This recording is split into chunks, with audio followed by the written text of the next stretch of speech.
Hello, and welcome to EDHREC's Upping the Average, where we take a commander's average decklist as compiled by the data on EDHREC and make some swaps to it to help take it from a good start to a great one. There's sometimes this conversation that might come up when you're getting to know a new partner, and I guess it's a conversation that we're going to have here too. Let's talk about our Extus. Extus Oriq Overlord is a double-faced commander from Strixhaven. On one side, he's a 4-mana 2/4 double striker with a magecraft ability to return creatures from the grave to our hand whenever we cast or copy instants and sorceries. On the other side, he's an 8-mana spell that reduces dramatically in cost if we sacrifice creatures to play it, forcing our enemies to sacrifice creatures too and leaving us with an impressive Blood Avatar token. Together they form a very deadly Mardu deck and teach us an important lesson. If you're two-faced, at least make one of them pretty. Despite Strixhaven's focus on 2-color pairs, Extus, the solitary 3-color commander, rose to the top of the heap from the main Strixhaven set. His page is a wild journey of sacrifice, spells, and expendable creatures.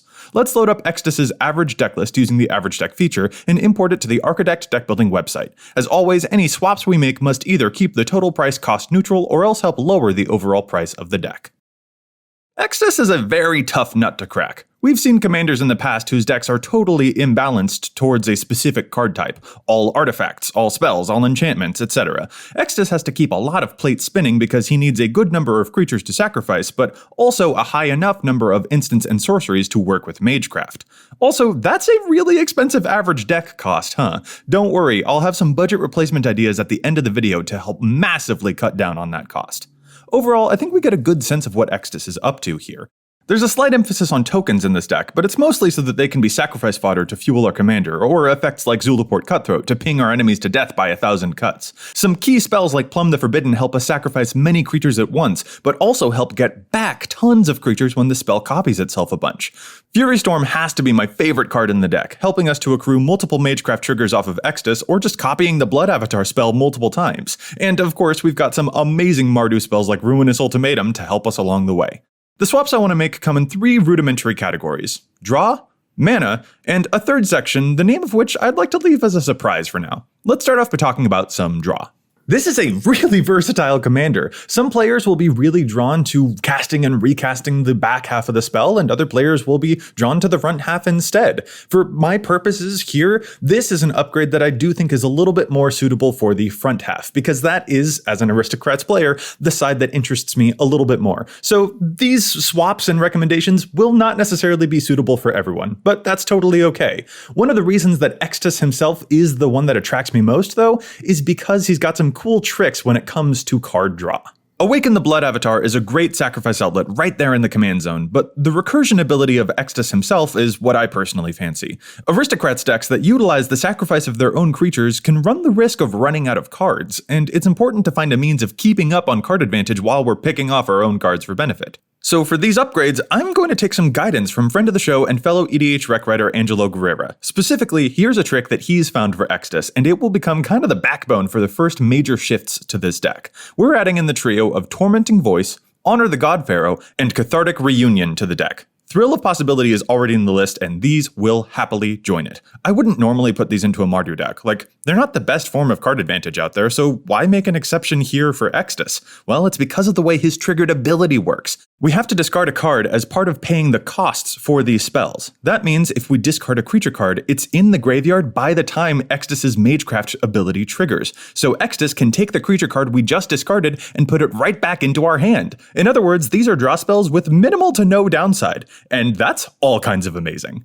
That means we need to cut some stuff though. A big thing for me is that I really want us to slim down on the mana costs, so most of the cards I'm cutting here are going to be along those lines. My first 2 cuts are Assemble the Legion and Blot Out the Sky. This is again mostly because I'm arranging the deck with a greater emphasis on Extus himself. I think it is extremely fair if folks want to keep a token focus in the deck, especially if they're building more with an eye towards Extus's back half rather than his front half. As it is here though, when trying to take advantage of Aristocrats via Magecraft, these cards kinda cost a lot. Blot Out the Sky has a chance to backfire on us, and it's a lot of mana for relatively a small output compared to some of our other options. Assemble the Legion, meanwhile, can be pretty slow to build up, and I think the Magecraft version of this deck might run out of patience for it. These are cooler for more explicit Blood Avatar versions of the deck, so again, your mileage may vary. The other card I'm cutting here is actually a pretty expensive one that I just don't think the deck requires. Bitter Blossom. This is a card that tons of players don't have, first of all, and I think its token output in EDH is only okay. It's a pretty crummy late game draw, and its price is not commensurate to its power level in Commander.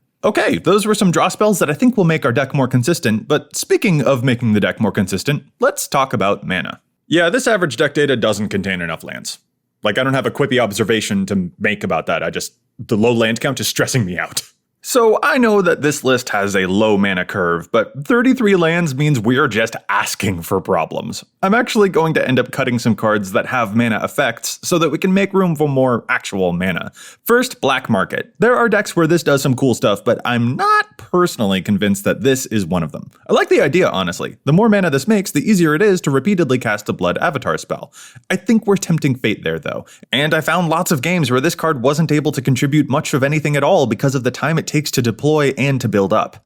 The next cards I want to address include the famous Dark Ritual, and also the new Stormkiln Artist. These cards can be crazy broken in the right deck. Stormkiln Artist in Spellslinger strategies is an engine that carries the whole deck to victory. And Dark Ritual is certainly used in plenty of decks out there to power out a quick win, especially a combo deck. I just don't think either of those situations apply to us here, though. We have spells, certainly, but we're a far cry from Spellslinger, and Dark Ritual, while not a dead draw in the late game because it can Magecraft us a creature back to hand, still just doesn't sound as good to me as some useful lands that help us play our stuff more consistently throughout the game instead. I'd like to add two amazing utility lands here in exchange, High Market and Command Beacon. Sacrifice outlets are just the best thing ever, and I love having a free one right there in the mana base. And Command Beacon is clutch for a commander with two faces. No matter which side we play, command tax builds up on both sides, so avoiding the tax altogether is a huge boon. That's actually it for this section. 35 lands is a safer place to be. Lower than most decks ought to use, but our mana curve here is quite a lot lower than other decks, so we're able to be more consistent about it now.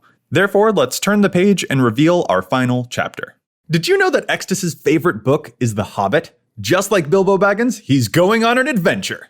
Again, my shoutouts to Angelo for this idea. Adventure creatures are spells and creatures, and they're the reason I'm interested slightly more in Extus than in the Blood Avatar spell. Each adventure spell we cast is a Magecraft trigger to bring back another creature. Then we can cast the cheap creature and sacrifice it for value. After that, we can cast another adventure creature and return an adventure creature from our graveyard to our hand. Each one of them allows us to repeatedly loop the same creatures and spells multiple times in a row, ensuring we never run out of fodder to sacrifice or cards to play. What a delightful engine. However, we have to make some room for these, so let's take this one at a time. I'm still focusing on slimming down the mana costs, so Thalise is my first casualty in this section. She's a phenomenal card. I have a Thalise deck. Trust me, I love her. I just think she's slightly more situational here, though, and ultimately lends herself more to the Blood Avatar style build instead. By freeing up this card slot, I'm adding Foulmire Knight, an adventure that's also a draw spell, a great blocker, and an easy creature to kill off and get right back to repeat our Magecraft triggers. We'll get plenty of sacrifice fodder from this.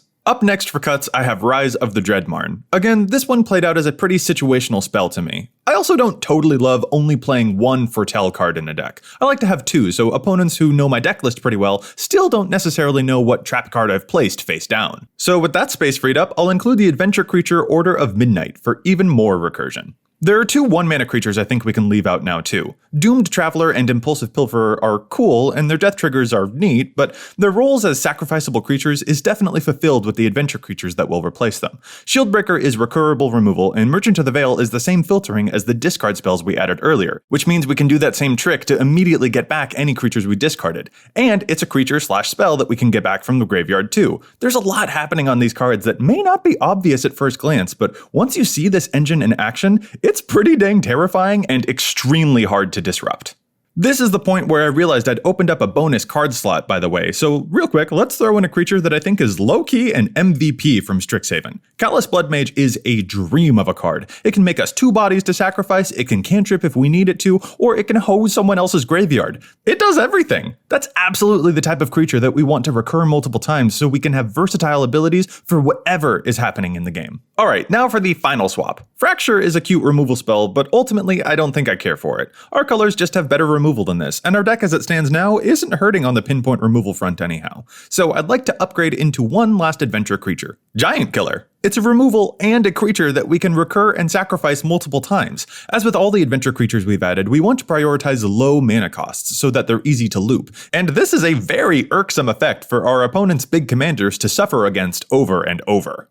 That's it for my swaps, but now let's talk some honorable mentions. Remember how big the price of the average deck was? Yeah, it does not need to be that expensive. Here are some budget swap ideas that will cut the price of the deck by $500. First up, the mana base alone is over $200, so if you cut out the stuff like fetch lands that appear in the average deck data, you save hundreds right there. Mana bases do not need to cost an arm and a leg. Play within your means, and heck, just use basics. Extus is super fine with that.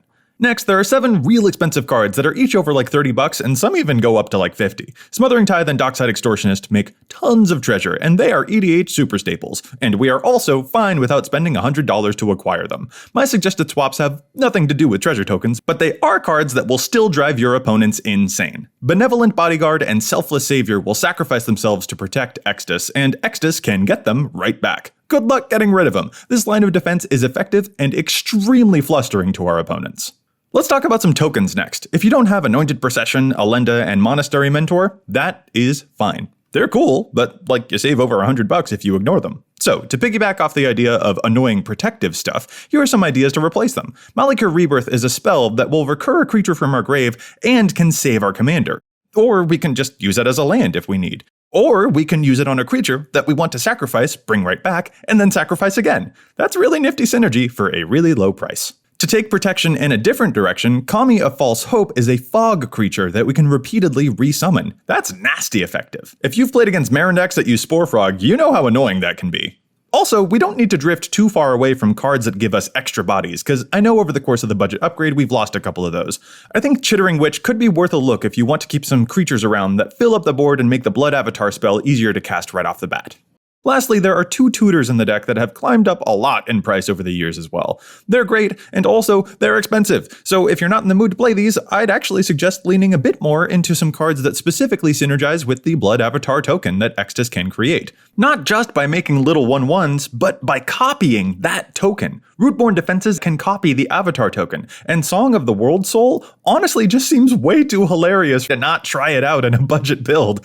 Every little 1-drop we cast produces another Blood Avatar token? You gotta admit, that sounds pretty funny. That was a lot of budget swap ideas, and those exchanges will save the deck over $500. But now let's swing to the other side. If you want to splurge on this deck and take it even further, regardless of price, what are some other cards to look out for in future upgrades? Well, I think a trio of 4-mana cards in the deck, Teysa, Keeper of the Accord, and the Autocrat, can all be exchanged for some 3-mana cards instead. Phyrexian Altar is one of the best sacrifice outlets in the game, and the 2 Recruiters also feel right at home here. These cards can be a bit expensive, but the value that they'll produce for this deck cannot be overstated. Also, if you really want to get cheeky, I recommend Field of the Dead as a potential way to create incidental tokens right there in the mana base, building up fodder for free. Don't forget that you can split your basics into half snow too, so you get even more lands with different names.